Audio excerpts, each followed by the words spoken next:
America feels kind of bleak right now. The schools are leading that charge. We lose faith in our education system. We lose faith in our future for our kids. And then what happens to the country?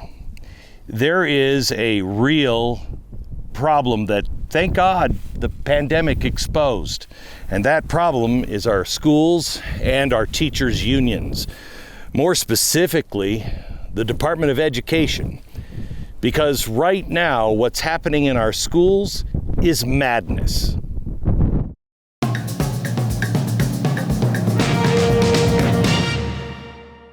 Most Americans don't even think of this part of America, at least the people on the coast, but this is the heartland. This is what made us America.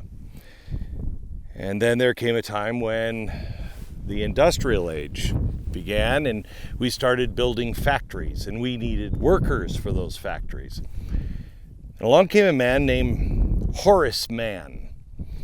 Horace is the guy who started the public school system as we know it. He thought we needed to teach the same things everywhere, no matter if you lived in a city or you lived in a place like this. There is nothing literally for miles around. And these are the buildings that our grandparents and great-grandparents told us stories of walking 5 miles to school in the snow, uphill both ways. Strangely, this is uphill both ways. Horace decided that we could change America. In fact, I have a quote from him. I want to read this quote exactly. He said, "We are engaged in the sacred cause of education, and we are entitled to look upon all parents as have giving hostages to our cause." Beginning of the progressive movement, the idea, he was a strong supporter that parents should have nothing to say about what their kids are taught, because they really kind of belong to America. They belong to the state, they belong to the future. Well, we've been going down this path for quite some time. In fact, in the 1970s, there was very little that the federal government had to do with your school in your local area. The teachers' union, along with Horace, long now passed, they wanted to make sure that the federal government controlled everything. 1970s was a big movement for the Education Association, the biggest teachers' union in the country. They finally got a president who would support this. Exchange for their votes, the teachers' union got the Department of Education in 1979. And that's when things really began to fall apart. One of the things you'll see when we go inside is how simple things were. Now they're palaces. Now they have, of course, more than one flagpole, but this one only had that one. Believe it or not, this place was at one point state of the art for schools in a small little town like this. By 1970, things began to change. 1970, the rate of growth for employees of the local public school started to grow 9 times faster than the growth of students. If you look at this room, there's only 2 rooms and a little folding wall that separate them. I think that was this other schoolroom and the gym, believe it or not. But it was simple. Kids came in, all different grades, and they learned together. But then the education started to become much more scientific and much more reliant on what man would have liked, a centralized system. All the power started coming from the federal government. You started to see the rot of our system as it began to fall apart. We're looking at stats now that are remarkable, absolutely remarkable, and I think we actually lucked out and stumbled on to the facts of how bad our schools were because of COVID. So many parents were home. We're looking now at 28% of black students, 33% of Hispanic students that were attending school full-time, no longer attending school. Estimates suggest 3 million students are now unaccounted for by their schools during 2020. Parents across the nations are clashing with the school boards. We see them because we, parents of my age, still think that we're in charge, but the unions and the government think that they are in charge. But if they've been running things, maybe we should take the reins back.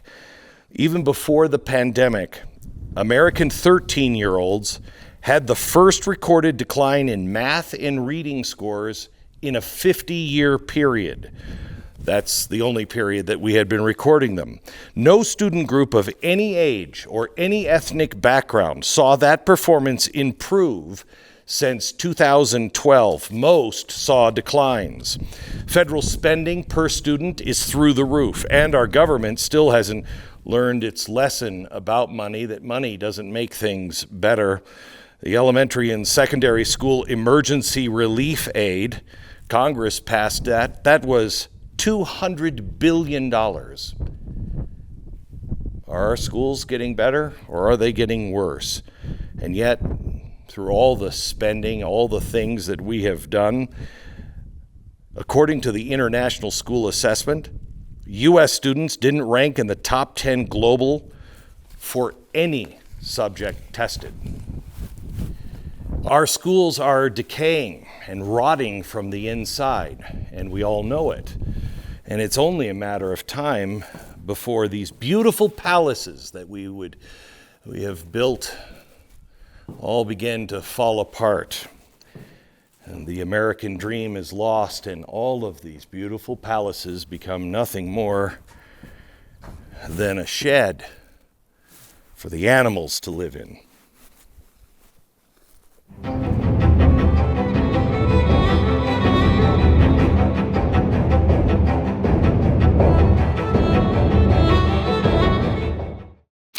You know, the line used to be, don't ever let them see you sweat. But I think Sweat Block needs to change that to, why sweat? Don't sweat. I mean, I don't know what your experience is, but I live on the surface of the sun or the seventh level of hell about 9 months out of the year when I'm in Texas. And I sweat. That's why my studios are always about 65 degrees. I am a professional grade sweater. With that being said, I have found Sweat Block, and Sweat Block is truly remarkable. Sweat Block, you can just use the stick that is really great, no sweating. It's the best stick I've ever used. But their wipes, that's for hardcore. I'm working outside and I don't want to stink up everything. These wipes are designed for your underarm, but try them all over your body because they are amazing. Sweat Block, developed by a Harvard doctor who's trying to get rid of his big-time sweat tacos under his arms. It could become your solution. If you or somebody you love has a problem with sweating, just remember Sweat Block. Sweat Block. All you have to do is go to sweatblock.com. Sweatblock.com. Get 20% off right now. Sweatblock.com if you use the promo code BECK, or you can find it at Amazon.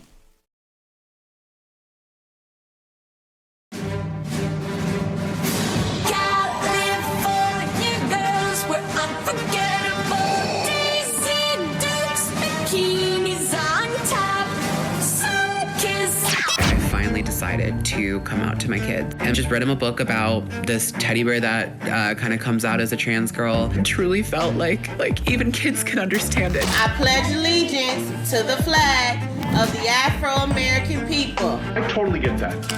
I totally get that 100%. The thing is, I don't care. Seek peace, honor our ancestors. First of all, if you think pronouns don't have a place in the classroom, you clearly don't understand grammar. Not asking pronouns creates the assumption that if you don't use your assigned he, him, his, or she, her, hers, then you're not normal. Development and prosperity of people of African American descent. So I'm a preschool teacher, and my day agenda is having my students wear rainbow lace on my birthday as we go to the Seattle Center. What are my pronouns? They, them. So they all know my pronouns. It's they, them. It's quite simple. I'm going to show you some books in my third grade classroom with LGBTQ representation because representation matters. And today we are reading another book with a very powerful message. It is called It Feels Good to Be Yourself, a book about gender identity. You may be seated. This is fantastic. I mean, who could ask for more from their public education? Joining me is Corey DeAngelis. He is the senior fellow at the American Federation for Children. He is also the executive director at Educational Freedom Institute and was named on the Forbes 30 Under 30 list for his work on education policy. You've probably seen his work in the Wall Street Journal, the National Review, and many others. Corey, welcome to the program. Have I gone insane, or have the teachers gone insane? And how long has it been on this road? Yeah, I mean, I don't think you're insane here. There's a lot of politically divisive topics making its way into the classroom. And look, the silver lining over the past 2 years with COVID closures and remote learning, which we should really call remotely learning because there wasn't a lot of learning going on, was that families got to see what the heck was going on in the classroom. And it's really propelled the movement for educational freedom and having the money follow the child to another public school or a private school, what most people call school choice. Support for the concepts now at an all-time high, and is partially because of the ideological indoctrination in the classroom.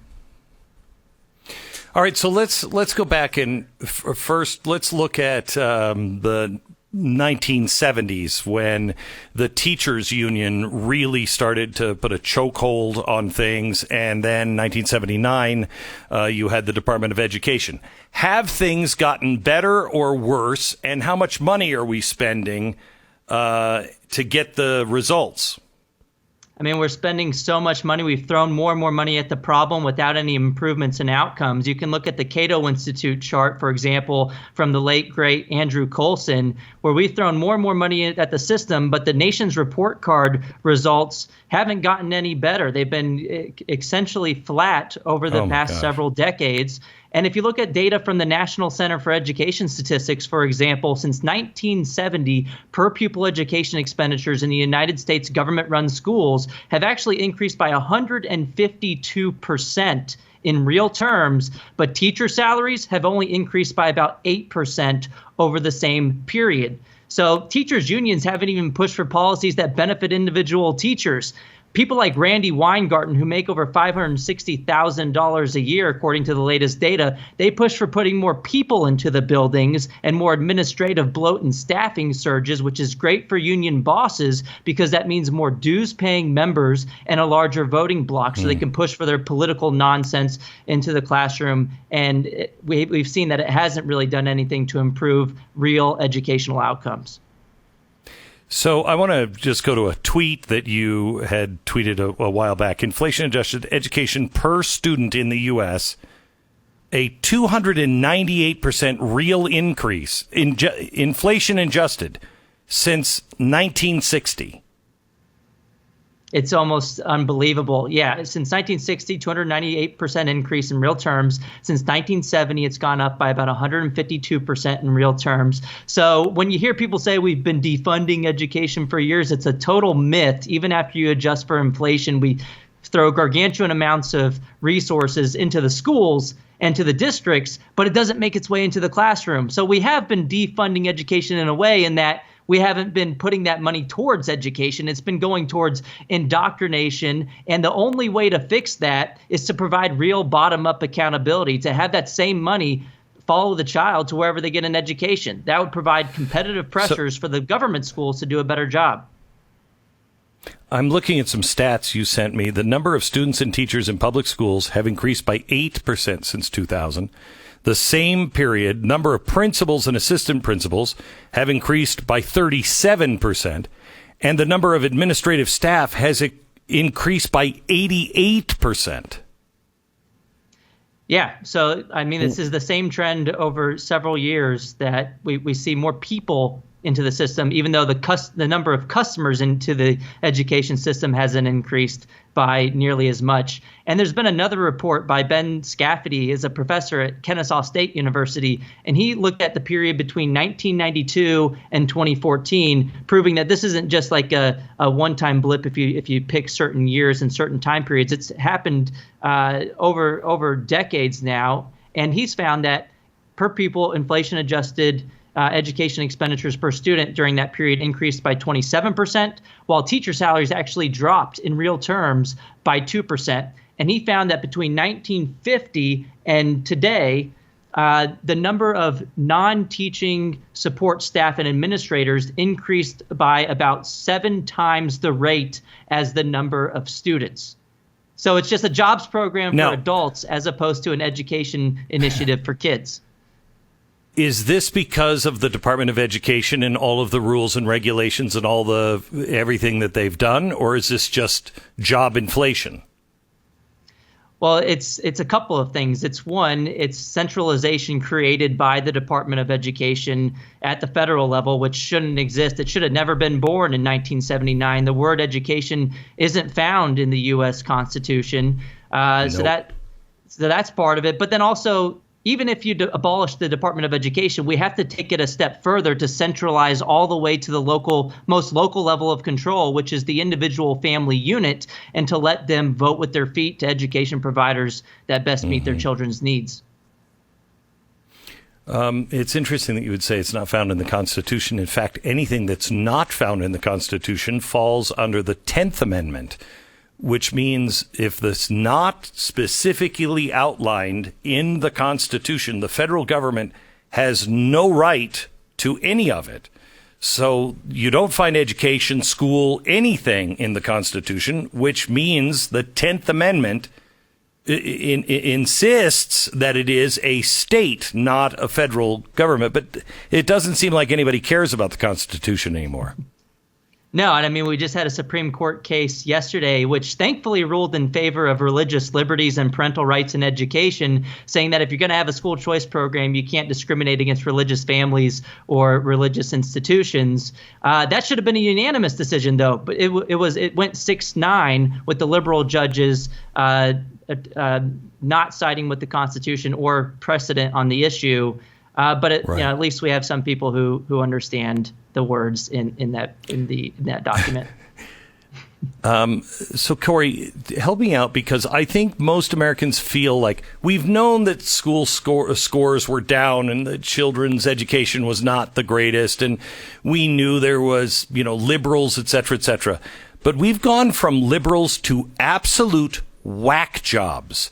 It feels to me like we are looking at people who think our kids belong to them, that they are right no matter what you think, and they will indoctrinate them into some Marxist, sex cult almost. How did this start, and who's planning all of this? Yeah, I'm not sure who's planning. I'm sure there's some people who would like to change American society, but I think it's more so because it's not all that easy to teach kids math and reading. It's easier to teach them politically divisive concepts into the classroom. You can't really be held accountable for those types of outcomes because it is more of a touchy-feely kind of thing that the people in the classroom are probably just having fun with instead of focusing on the basics, which most families would probably prefer.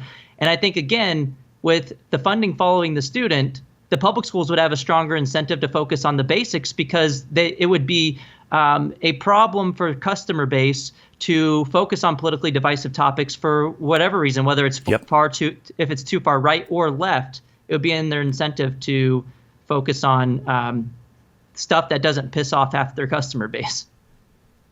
Unless there's ESG involved, and then those companies don't seem to care. Corey, thank you so much. Let me know anything I can do to help you get the word out. I appreciate all your hard work. Yeah, thank you so much for the opportunity, Glenn. Back in a minute.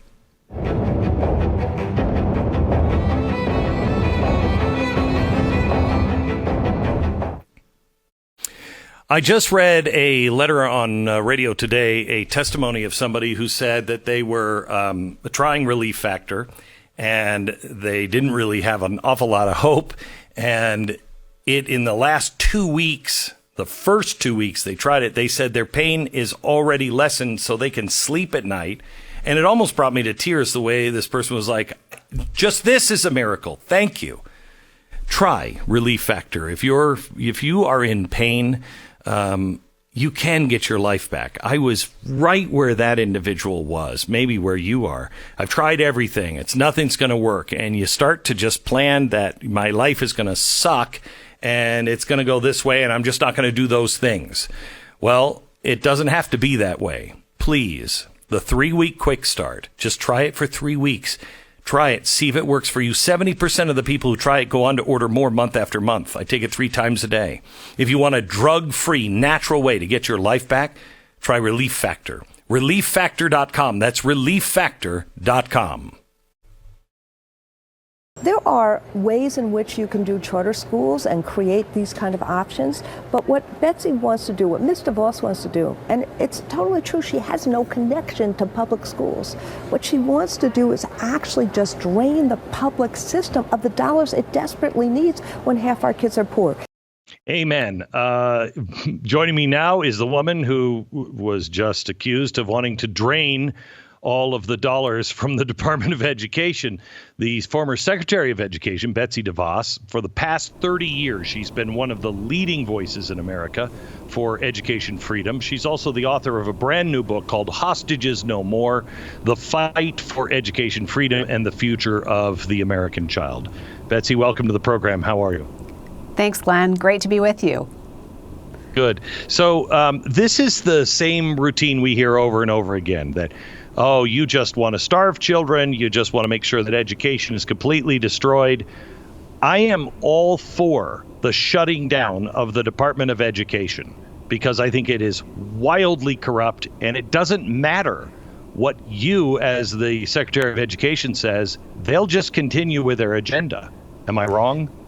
No, you're absolutely right. And in fact, conservatives have talked about shutting down the department for many years. But I actually had a plan to do it and submitted a budget that would have block granted all the funds from the department out to the states for them to make decisions.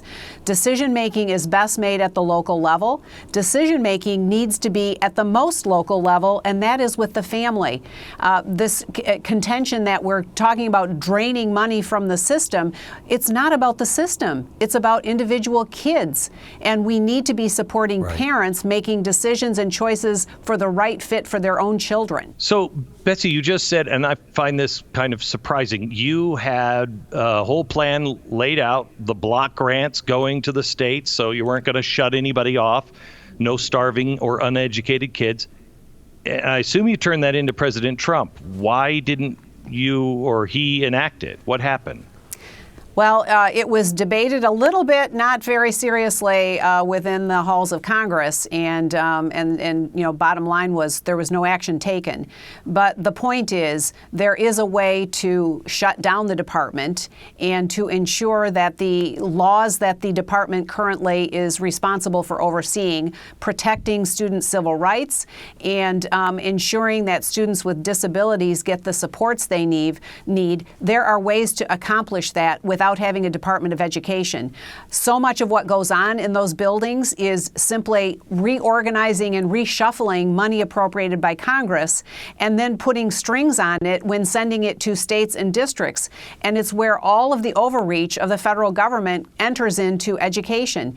If we were to wind that down, do away with it, and allow states to resume their role as in the federal system, we would still continue to support education, and the education funds that Congress still wanted to appropriate would go best if they went directly to the families that should be able to make the decisions for their own children. So, when you look at what happened, we went from, the 1776 project, I think what it was called, where, President Trump said, hey, let's restore our history back to the way it was, to now, not only that's the first thing Biden cuts, but then we have all of this crazy stuff that clearly was long-term planning. Were they just doing this no matter what the Secretary of Education was saying? They were just preparing for when you left? Well, certainly. The 1776 project is a laudable one and needs to be done in the private sector. But what the Biden administration did was come in and immediately incentivize competitive grant programs for schools that were implementing the 1619 project. Then they come out with proposed rules that would effectively put an end to charter school expansion through the federal charter school program. I mean, every step of the way, we can come and do very good things, which we did, but then another administration comes in and the left continues to have its march toward further and further intrusion into education at the most local levels. You wrote, regarding your Senate confirmation process, you wrote, the notion that the Senate is responsible for confirming the Secretary of Education is only true on paper. In reality, as we would see later during the COVID crisis, it's the teachers union that control the process, at least for the Democrats. Explain. Absolutely. No, absolutely. The school, I refer to them more broadly as the school unions because I don't really think they represent teachers. They represent their interests, which include many other kinds of employees than teachers. And they also speak for all of their allied organizations. I got to meet a whole alphabet soup full of them while I was in Washington. And all of them come armed with lobbyists, and they're all geared toward adult issues and adult agendas that are not, they don't have kids in mind. They don't have kids at the center of it. What's right for individual students. It's clear, and it's been evident, especially evident the last 2 years, where families have had a front row seat to the failings of this system. You know, we see what happened during COVID. You say the kids were used as pawns to get these adult things that they wanted. And they've been exposed, and there is an outcry from the average person. But somehow or another, these teachers' unions and the Department of Education, even though they're calling parents involved terrorists, they seem to have a stranglehold on this. Well, is it that tight? They certainly have had a stranglehold on the elected officials in the Democrat Party, and that has become increasingly so over the last couple of decades.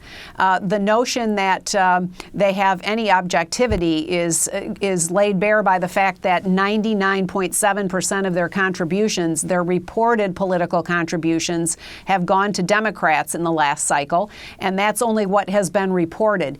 The reality is they have a very, very virtuous cycle for them going, a very vicious cycle for kids going. You write that you were surprised by the extent to which federalism in education needed defending from Republicans in Washington. Explain.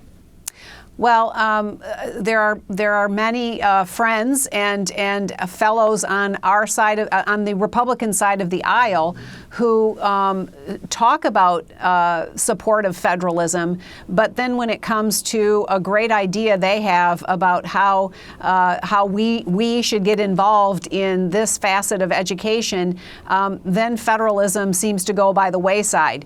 And I think, though, I have some level of optimism, again, that this last 2 years and how the system headed by the school unions has conducted itself is going to begin to put resolve in their minds around limiting and fending off these efforts to continue to expand and overreach into states and local communities' rights and abilities. And this is not limited to the Department of Education or education as a subject area, but it is a constant temptation to overstep, and it's been particularly so among friends on our side of the aisle that see a way that they can they think education will be improved. All of those things have proven to not work over the years, and it's very clear we need to get back to centering education around the family and parents' ability to direct and control education for their kids. I have to tell you, I have something in the Mercury Vault that you will love. I'll have to send you a picture of it. It is from Theodore Roosevelt's era, and it is a cloth banner with a bear on it, and the bear has a target, and it says, "Who can shoot the teddy bear?" And he sent it out, you ready? He sent it out to schools all over America because he felt that shooting should be taught in schools. And there were plans in the 1950s how to change your cafeteria and make it into a shooting range to teach this. But in Theodore Roosevelt's time, when he sent this to schools, the people were outraged. To show you how different we are and how far we have fallen, they weren't outraged at guns in school.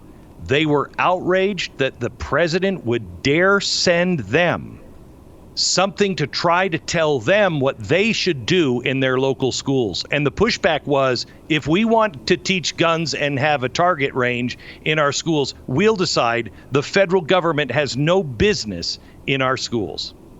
That's remarkable. That is remarkable, and frankly, that's a posture to which we should return, because we are failing millions of kids by continuing to insist they exist, and many of them are simply existing in a one-size-fits-all top-down system that was constructed for an industrial era that no longer exists in the same way in our nation, and kids are being failed, and frankly, our country's future is being compromised as a result. Do Americans understand the repercussions of what Biden has done to change the definition of sex under Title IX? They have any clue?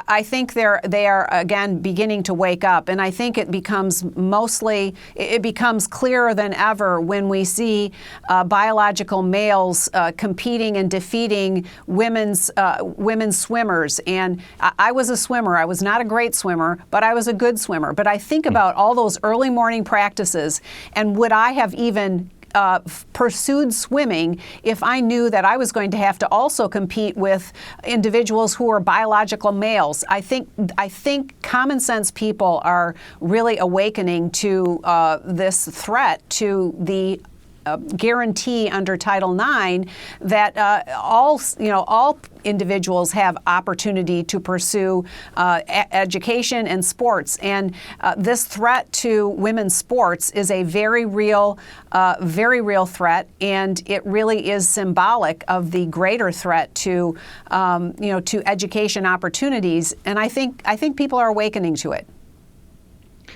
So when we come back, we're going to talk to Betsy a little bit more about the dismantling of the Department of Education and also things that you can do to empower yourself, empower your own local school and your children in a minute.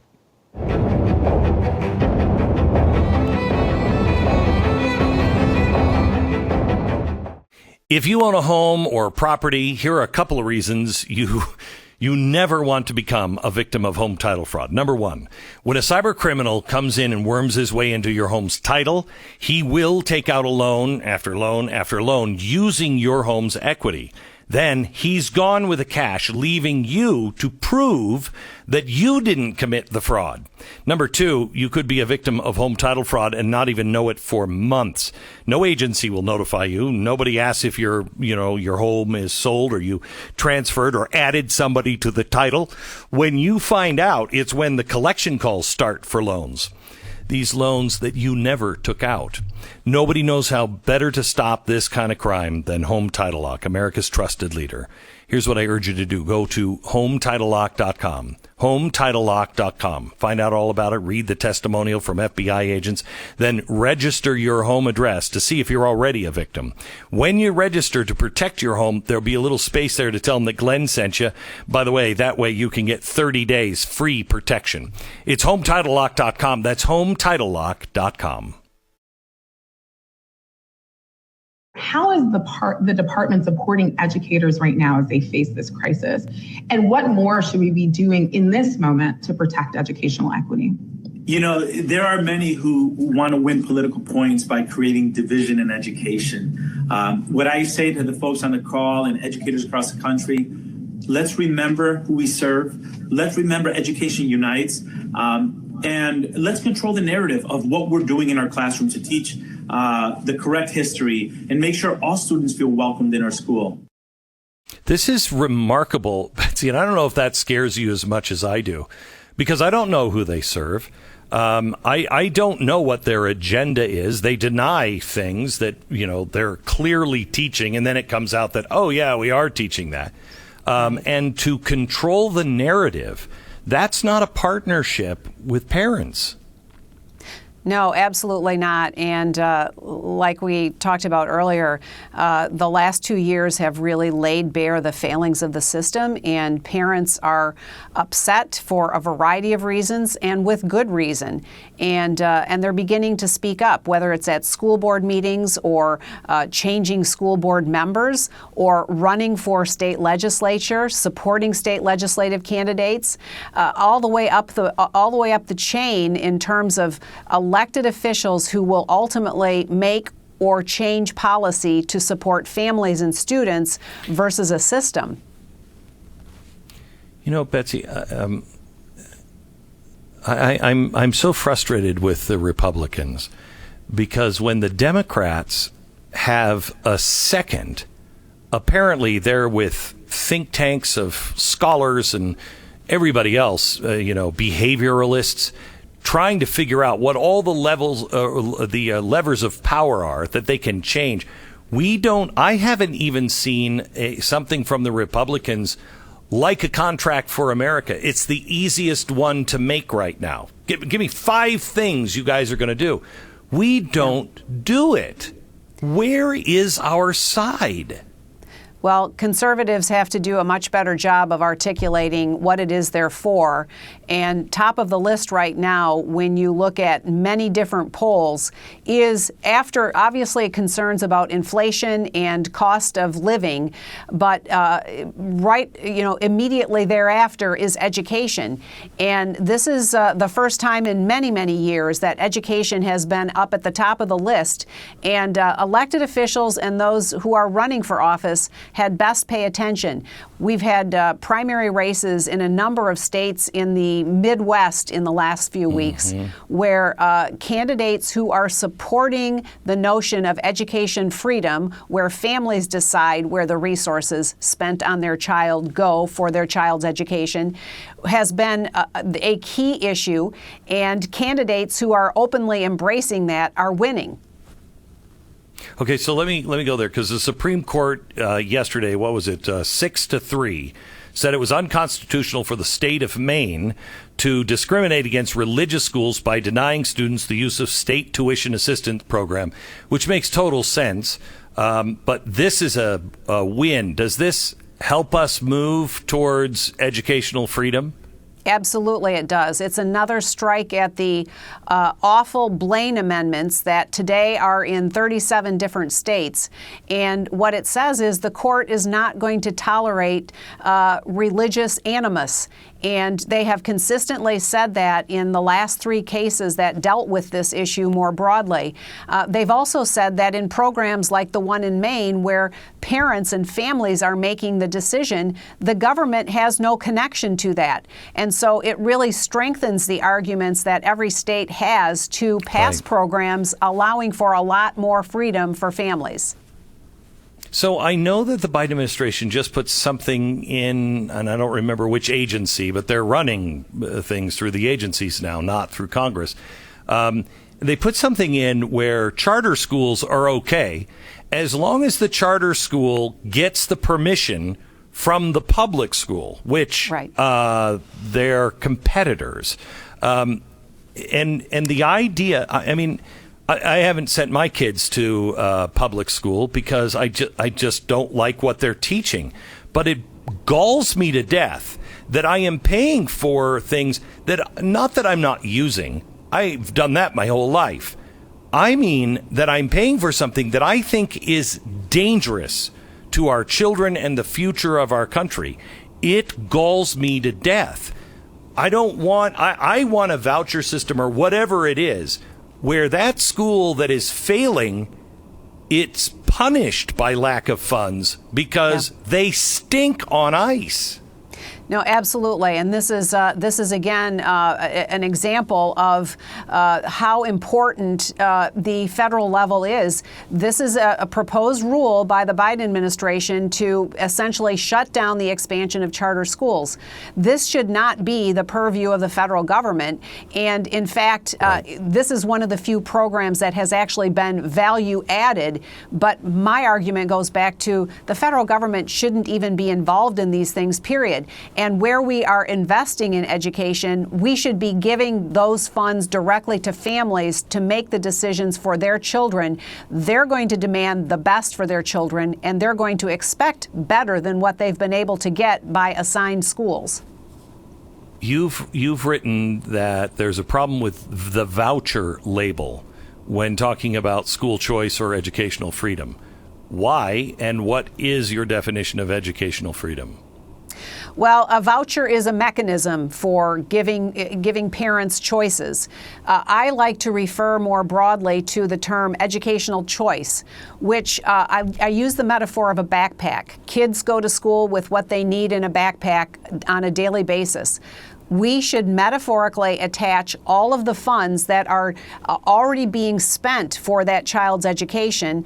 And in the U.S., we spend on average $15,000 per child. A lot more in some places, less in other places. But let's metaphorically attach that money to that kid's backpack and let the parents decide. Is it to the assigned school in where they're assigned? If that's working for them, great. If it's to a faith-based school in their neighborhood and that's going to be a better location, great. If it's a customized, going homeschooling for a part of the day and then going to a community college for some higher level courses, great. Every family should be able to make those decisions based on their children's needs, and the government, the federal government, should be out of the way in that whole equation. So are you optimistic at this point that the Department of Education can be, well, I don't even want to say diminished, destroyed, shut down?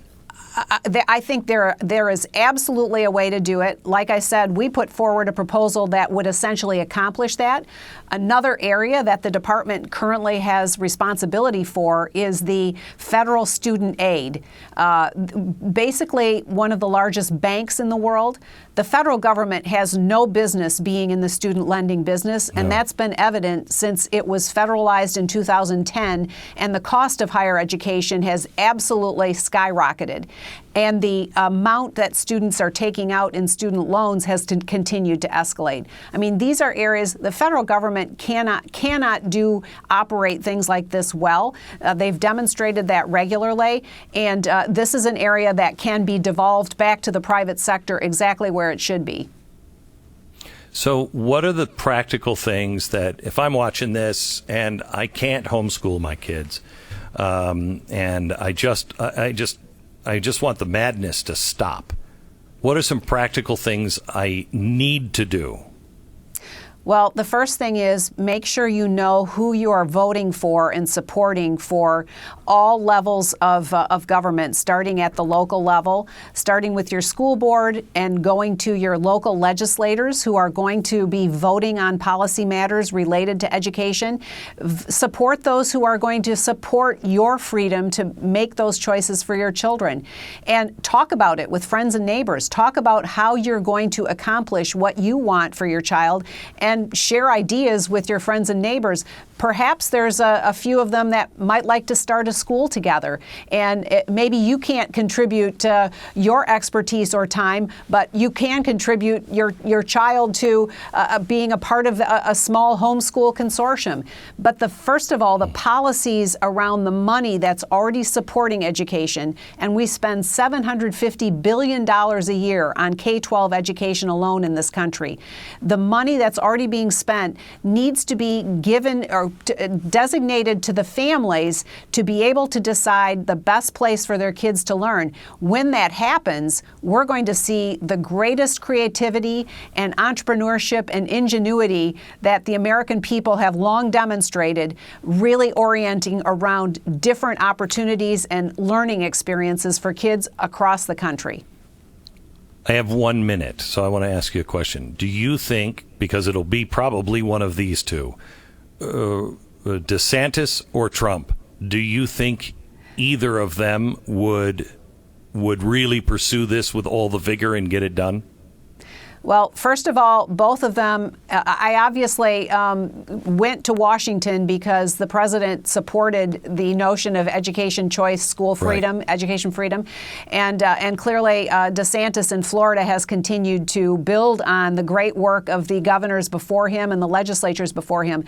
But the reality is we need to be focused on 2022 and all of the races that are in the balance this year, because significant policy goals can be met if we elect the right people. Thank you so much, Betsy. God bless you. Glenn. Betsy DeVos, former Secretary of Education. I will tell you that what she was saying about the elections is so critically important, especially the local elections. How is it the elections that are closest to us, we don't seem to know any of the players, and we just kind of like, I don't know, that one sounds kind of good. We have to be informed and change that at the local level first. Back in a minute. So I know that we're not used to being involved, and we're used to trusting our local people and our teachers. We can't do that anymore. It's almost, I feel like a bartender that's turning on the lights and ringing the bell and saying, that's it, guys. We're closing the door. This is last call for our children's education. And you will come up against unions. You know what I mean? Glenn Beck. I represent the Department of Education. We could have been such friends, you and I. We could have been allies. But now I hear that you want to go up against me, that you want to go to the mattresses. This is not a smart move. We could have been such friends, but here we are in the month specially dedicated to our LGBTQ allies. And even though my wife is godmother to your cisgender heteronormative daughter, you're gonna do this to me. What did the education department ever do wrong to you? Sure, we teach a little critical race theory. Sure, we teach a little 1619 project. Sure, we kept your kids out of school during a lot of the pandemic. But you know what else we do? We teach things like math. Yeah, it's new math, and yeah, it has a lot to do with the whole critical race theory thing, but still,